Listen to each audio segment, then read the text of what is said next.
야, 도대체 어떻게 해야 저런 식으로 정치를 하나? 이런 생각밖에 안 드는 게 바로 윤석열 대통령입니다.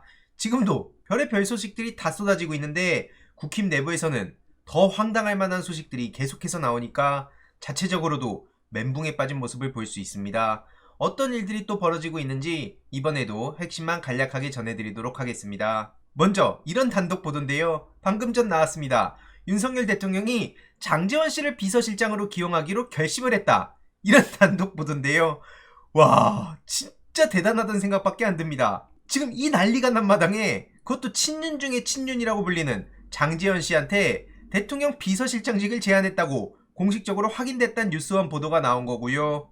그래서 윤석열 대통령의 제안에 대해서 지금 장제원 씨는 고심 중이라고 합니다. 계속 설득을 하고 있다는 얘긴데 지금 저것들 무슨 생각을 하고 있는 걸까요? 지금 고민을 좀 더 해보겠다면서 바로 대답을 안 했다고 하는데 일각에서는 부산시장으로 간다는 얘기가 나왔었는데 지금 저걸 문다고요? 에이 설마요. 아무튼 왜 윤석열 대통령이 장제원 씨를 원하냐? 자기 최측근 인사로 국정 철학에 대한 이해도가 높기 때문이다. 이런 얘기를 하고 있는데 이거 제가 보기엔 그냥 같이 죽자 이거 아닙니까? 심지어 경선 때부터 같이 하고 당선 이후에는 당선인 비서실장을 맡았다고 저렇게 얘기하는데 윤석열 장모에 대해서 누가 그렇게 비판했었죠? 바로 이 내용 다들 기억하실 텐데요. 와 진짜 정치가 아무리 생물이라고 하더라도 이게 실합니까? 이런 얘기를 대놓고 했었는데 유일하게 뭐 국정 철학이 어쩌고 심지어 뭐 고심을 하고 어쩌고요? 와 진짜 대단하단 말밖에 안 나옵니다. 아무튼 이러니 해당 소식을 접한 시민들은 실시간으로 어처구니가 없다는 반응을 보이고 있는데요.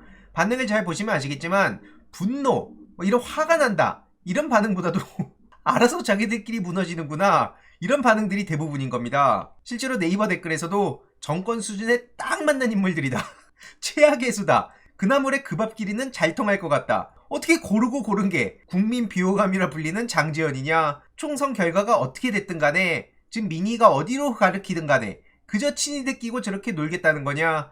이런 반응이 쏟아지고 있습니다. 도대체 누구 머리에서 저런 생각이 나왔는지 모르겠는데 아무튼 그냥 답이 없다는 말밖에 안 나오고요. 참고로 윤석열 대통령이 어제 비공개 사과를 두고 안철수 씨도 당장 흔들고 나서지 않았습니까? 아 저거는 진정성 전달에 방해가 된다. 저런 식으로 비공개 사과를 하는 게 뭐냐? 이러니까 친윤계라고 불리는 권영세 씨는 오히려 허심탄회한 거다. 서로 이렇게 의견이 갈리고 있는 상황이죠. 아무튼 예전에 대통령들 보면 큰 선거에 패배했을 때 어떻게 하냐? 국민들한테 겸허하게 사과하지 않았냐? 근데 지금 윤석열 대통령은 그런 과정 자체가 부족했다. 안철수 씨가 이렇게 비판했고요. 그래서 기자회견을 통해 조금 더 정제된 범위가 더 넓은 부분에 대해 조목조목 잘못된 부분을 짚어야 된다 이러면서 열심히 훈수두고 있습니다. 근데 계속 말씀드리지만 안철수 씨 손가락은 아직도 무사합니까? 손가락 타령하면서 대선 막판에 굉장히 큰 잘못을 저지른 본인은 아예 입 싹 닫고 어느 순간 반윤의 깃발을 들려고 하는 거 국민들이 과연 호락호락하게 볼 수 있을까요? 아무튼 윤석열 대통령이 저런 식으로 국민들한테 내 방향은 옳았고 사람들이 이걸 안 알아주는 거다 이런 식으로 얘기만 탁 던지고 뒤에서는 무슨 비공개 사과를 했다고 하는 거 이거 비호감만 더 쌓는 거고요. 이걸 두고 어떻게 무슨 진솔한 본심이 참모들한테서 더 나오냐 이런 얘기가 나오겠습니까? 국민들하고는 기싸움만을 하고 내가 사과하는 모습 보이기 싫다 이렇게밖에 생각할 수 없는 거 아니겠습니까? 아무튼 저렇게 적극 옹호하고 있는데 과연 이게 도움이 될까? 당장 국힘의 상임 고문단들의 반응을 볼 필요가 있는데요. 말 그대로 참패를 했다. 그래서 작심 비판을 쏟아내고 있습니다. 이번 참패의 원인은 뭐냐?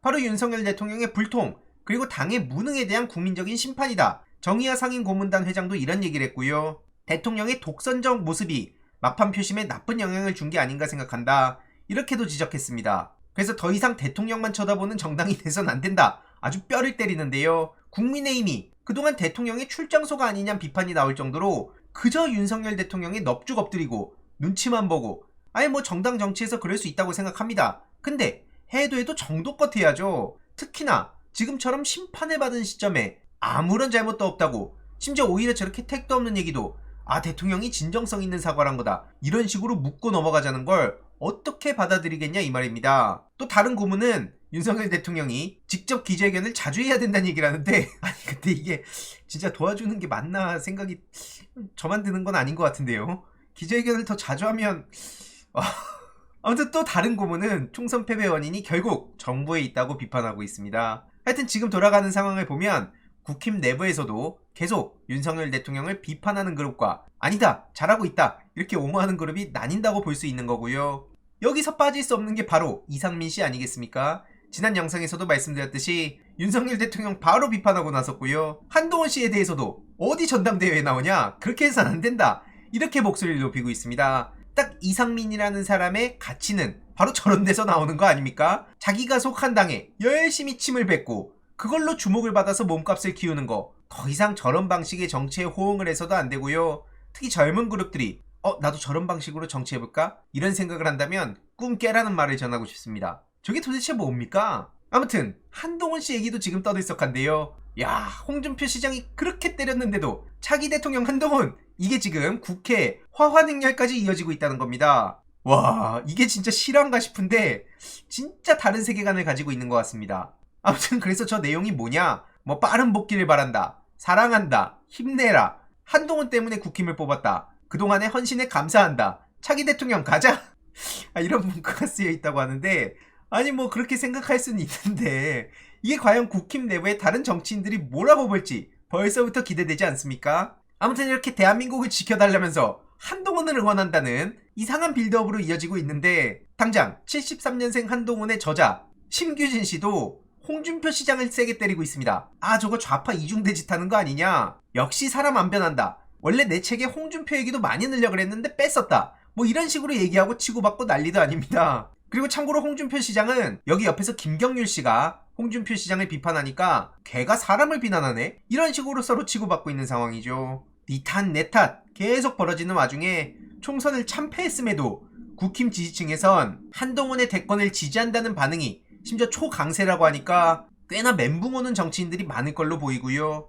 이걸 보고 굳이 열받을 필요도 없다고 봅니다. 말 그대로 국힘 내부에서 알아서 서로 치고받고 싸움이 더 커질 수밖에 없는 판이고요. 반면 민주당 부산시당 위원장의 모습을 보면 차원이 다릅니다. 총선 결과 아쉽지만 득표율 45% 지지에 감사하다며 부산 시민들의 뜻을 겸허히 받들겠다. 그리고 부산 민주당이 다시 시작하겠다. 다 같이 모여서 이런 메시지를 전하고 있습니다. 전체 득표율 45%는 어마어마한 성과입니다. 그럼에도 불구하고 의석수는 한석으로 줄어서 안타깝단 말을 전하며 앞으로 더 열심히 하겠다. 더 부산 발전을 위해서 뛰고 어떤 일을 할지 더 고민하고 반성하고 채워가겠다. 아니 원래는 대통령이 이런 얘기를 해야 정상적인 상황입니다. 근데 뭐가 잘못돼도 단단히 잘못된 것 같은데요. 아무튼 민주당의 각 후보들은 선거에 진 것은 결국 선수 탓이다. 남 탓할 것도 아니고 환경 탓할 것도 아니다. 그냥 우리들이 스스로 부족했기 때문에 앞으로 다음에 더 노력해서 마음을 돌리려고 노력하겠다. 이런 입장을 전하고 있는 겁니다. 와, 정말 한 분 한 분 얼마나 절까지 열심히 하면서 사람들의 마음을 울렸는지 다들 기억하는데도 불구하고 이렇게 다음을 기약하는 모습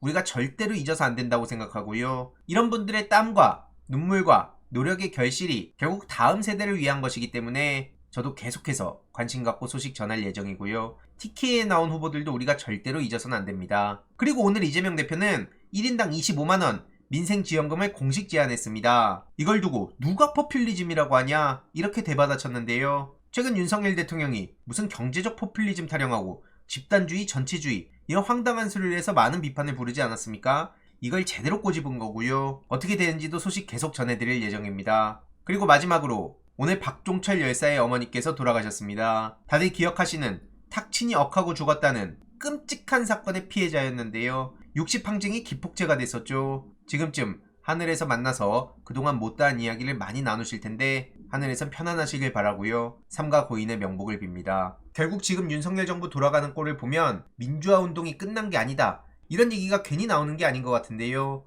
이후로 어떤 소식들이 전해지는지 그리고 여전히 정신 못 차린 윤석열 대통령 국힘 내에서 앞으로 어떻게 싸움이 벌어질지 집중해서 계속 전해드리도록 하겠습니다. 이번 내용도 유익했다면 구독, 좋아요, 알림 설정, 멤버십 가입 정말 큰 힘이 된다는 점 말씀드리고 싶습니다. 주위에 널리 공유 부탁드립니다.